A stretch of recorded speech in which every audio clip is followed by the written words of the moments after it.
The more you read, the more you listen to knowledge, the more you realize how little you know. How the knowledge that you possess is absolutely nothing in the context of the total knowledge available here in this world.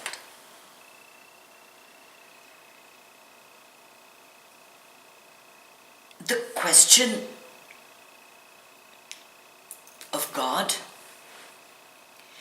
has been there from the time humans banded together. Animals don't pray to a god. Birds don't pray to a god. Animals deal with their environment. But within the human being, there is something deeper that makes them able to think, to imagine, to fantasize, to store memories, to have visions. So you can sit in this room and I can say, imagine you're in South Beach. Already your mind is there. You have a vision of being in South Beach. An animal won't worry about that. Right? The human mind is such that somebody comes and kicks you. For the next 7 days, 14 months, 14 years, you'll be thinking about that. And that's the difference between humans and dogs. You kick a dog, sure it'll bite you the next time it sees you, but it won't spend the next 10 years thinking about that human being that bit me. Those that have dogs know that, right? That's the difference between humans and animals. The problem with our entire existence is that we have this overactive mind that is filled with a lot of desires. The desires keep cropping up, and when actual events fall short of what we expect, we experience a complete lack of control. And when you experience a lack of control, you begin to believe that if I don't have control, then somebody else must, right? Something else must. And that gives rise to the myth of a god. So the ancients worshipped all the things that were, bigger and scarier than themselves. The wind, the sun, the rain, the thunder, the earth. Everything that was bigger than them. And they always felt going higher meant reaching a god. But in the modern day, it has been manipulated to such an extent that instead of focusing on finding your peace and your happiness in this life, there are stories about the other life. Like when you die, then you're going to go to this beautiful place where this guy in white robes and a long beard will welcome you, and you'll be in heaven. Or you'll be in hell. Right? So the whole world, 3/4 of the world, has given away the power to this fictitious thing called God. Does he exist? Does he not exist? I'm not about to say. All I know is that the power that exists in this universe is that which courses through your body, is that which everything is made aware of, is that which manifests in every form, And that to me is God. That power within. We have our identity in so many different things. When I say, who are you? You're going to say, I'm Jerry. Are you really? When you say, I am Jerry, what is it in you that knows you are Jerry? Oh, he's going to say, it's my mind. So, without your mind, would you not be Jerry?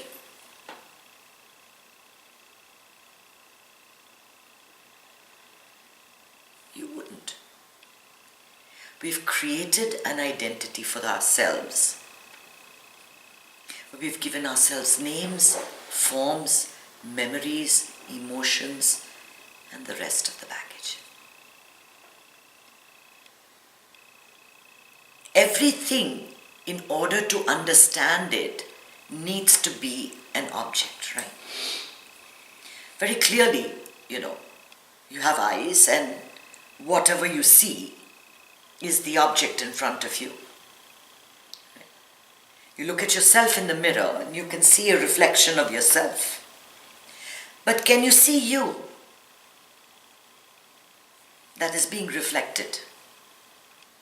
At no point in your life will you ever be able to see you. You will only see a reflection of yourself. And that's what consciousness is. Because you're the subject. You can never really see you.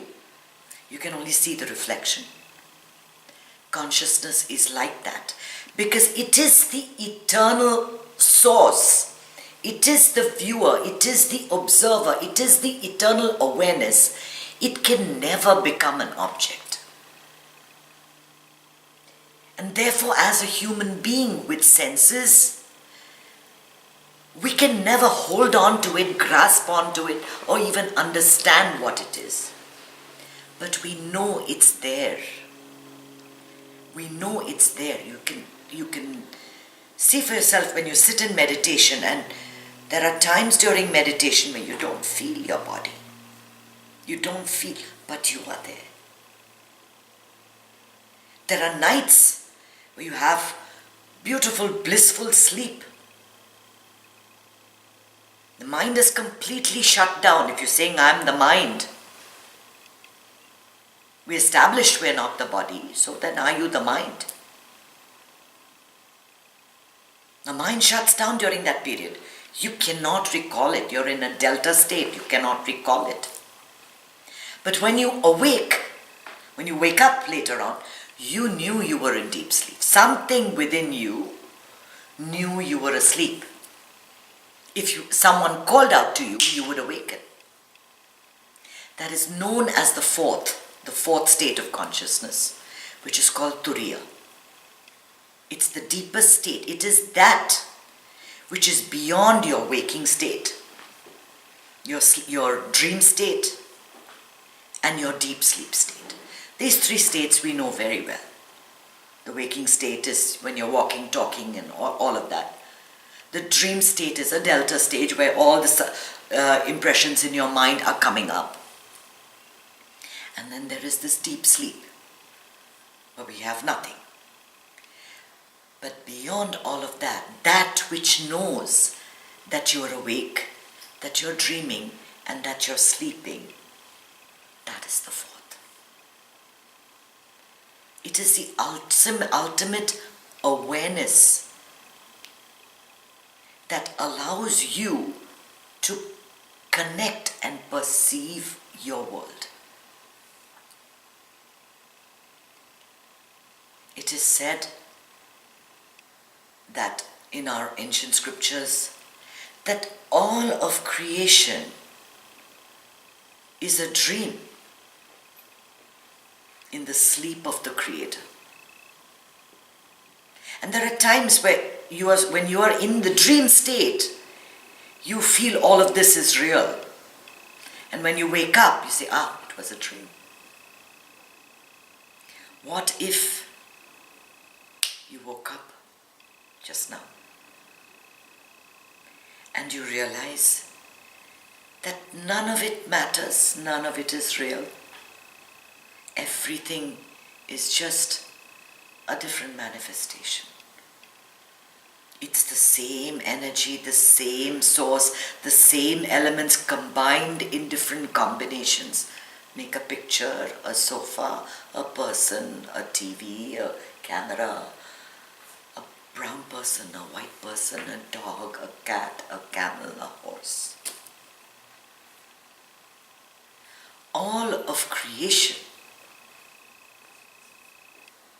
is nothing other than a manifestation of that one energy in different forms.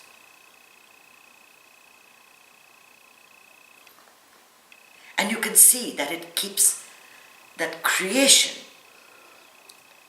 loves diversity.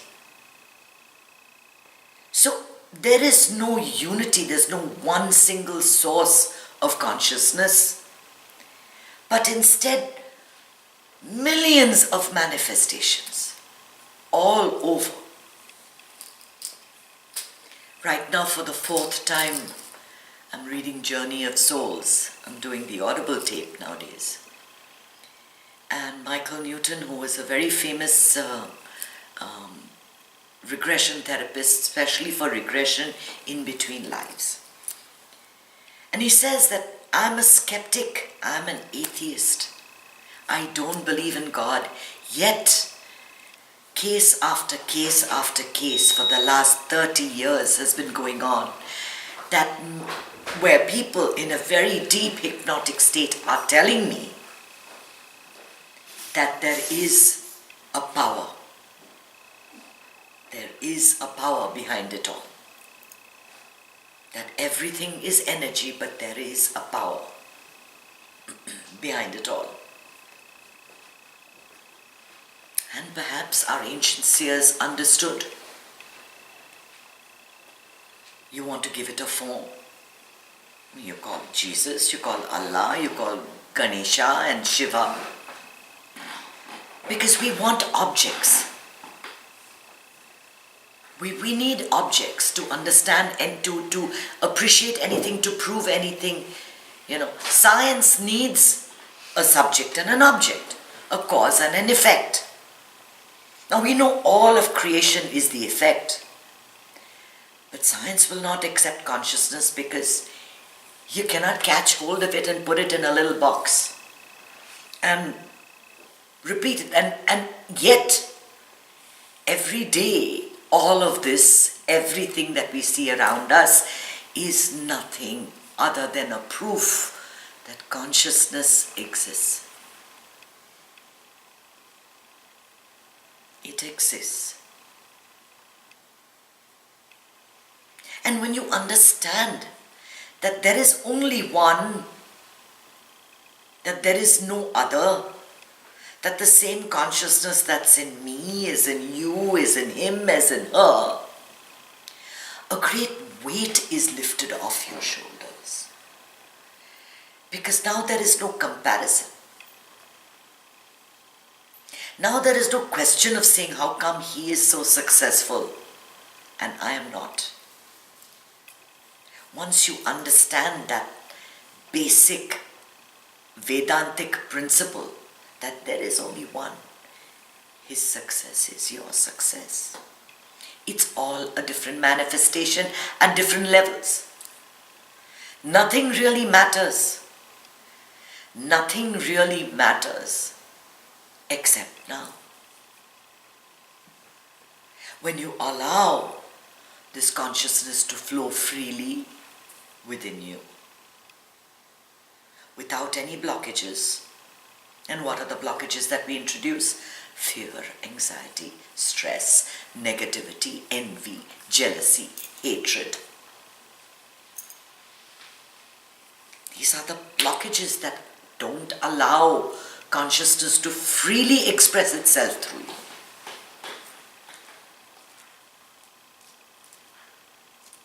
How do you get rid of all this and get in touch with your source, with that ultimate consciousness? which you don't even know exists, right? Because you can't see it. You can't see it. Yet, you're ready to accept that image in the mirror, even though you can't see you. You can't see you. You have no idea only I know what you look like. Because I can see you. You can't see yourself. But you know you exist. You know you exist. And if you've even paused for a minute at any point in any conversation, you'll realize that there is somebody observing within you. There is something inside of you that never ages. That was the 6-month-old baby, that was the 14-year-old teenager, that's the 50-year-old grandmother. It's the same person. It is ageless, it is watching, and it is unaffected. The nature of consciousness is that it has no mind. Yet, what it does have is the supermind. I don't know if there's a name for it, but there is a supreme intelligence that exists that designs everything else. When you allow that consciousness to flow through you, you get out of that small mind that you have. Oh, my husband is not talking to me, my husband left me, my boyfriend is, talking to someone else, I'm too fat, I'm not eating enough, I'm diabetic, I might fall sick, I've got too much work to do, my work is not taking off, all these little things that bother us. And you tap into the supreme mind which says, so what? And when you release everything and you just allow that energy to flow, it all comes through. It all manifests in the way it's supposed to, because your action is pointed, is at this moment. Try this for the next few weeks. When you're drinking your cup of coffee, drink your cup of coffee. Don't do anything else. Savor the taste of the coffee. Admire the coffee cup. Think of the liquid pouring down your throat. Just enjoy that cup. And then when you're driving your car to work, figure out how you're getting there. Most often when you drive, you just leave and you reach. You don't, at the middle, your mind was somewhere else. We're not completely present. We're not present with, the whole day is filled with a bunch of tasks. I mean, after all, what is life? What are we doing? We're just doing a bunch of things. You're doing another bunch of things, she's doing another bunch of things, you're doing another bunch of things, she thinks her bunch is very important, you think your bunch is even more important, and you think yours is devastating. Right? But it's all a bunch of things that's happening. Bunch of stuff that's happening. Focus one task at a time. You're cutting vegetables, cut vegetables. You're talking to a patient, don't think about what's on this, and your phone rings, don't go to your phone.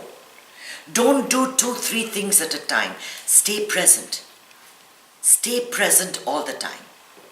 That's what meditation is teaching you. It's teaching you to come into the moment so that there is a free flow of consciousness. Because when you're in the moment, when you're just drinking your cup of coffee, there is no fear, there is no anxiety, there is no grief. Because you're only drinking coffee. Yes, you got papers to finish, you got books to correct, you got work to do, you got to fill your grocery list, you've got plenty to do. But that gets done one after another. There is no fear of that. You see, it's the fear and the grief and the feeling of stress, the feeling that life is getting overwhelming, that doesn't allow us to tap into this. And in deep meditative states, You come as close as possible to understanding what the source is, but you will never know the source. You will never.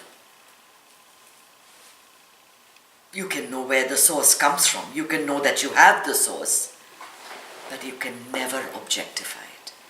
That is why when people talk about God as a little idol in a temple, they're making it smaller than it's ever possible.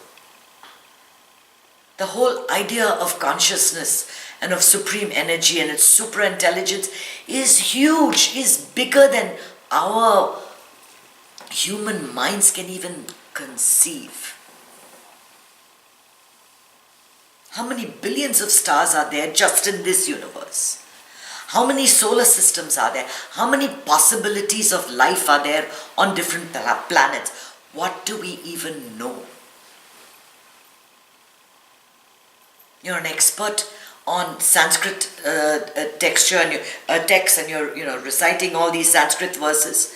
But do you know the Kabbalah? No. You might be an engineer. But can you cure cancer?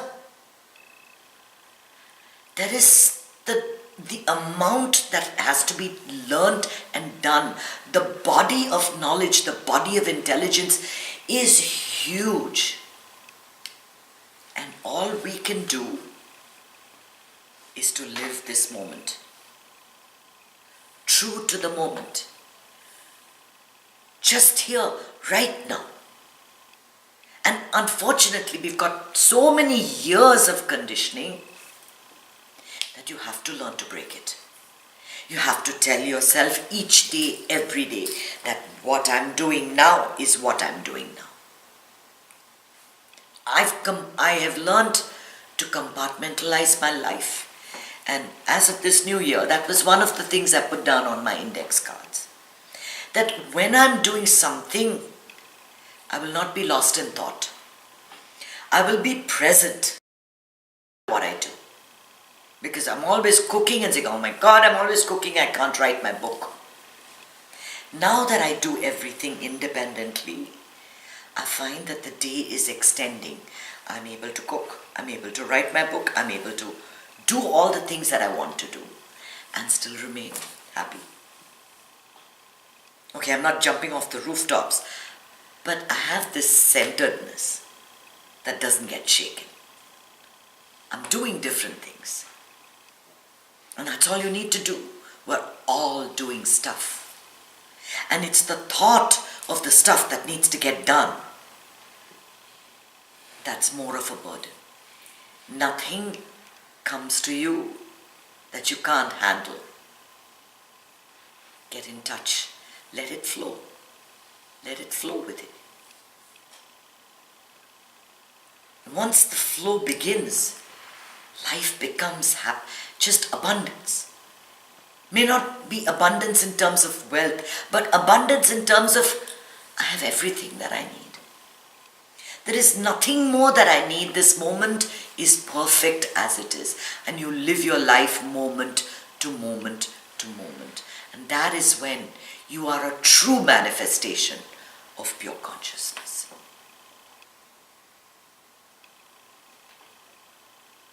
I hope I've confused you enough. Om Namah Shivaya.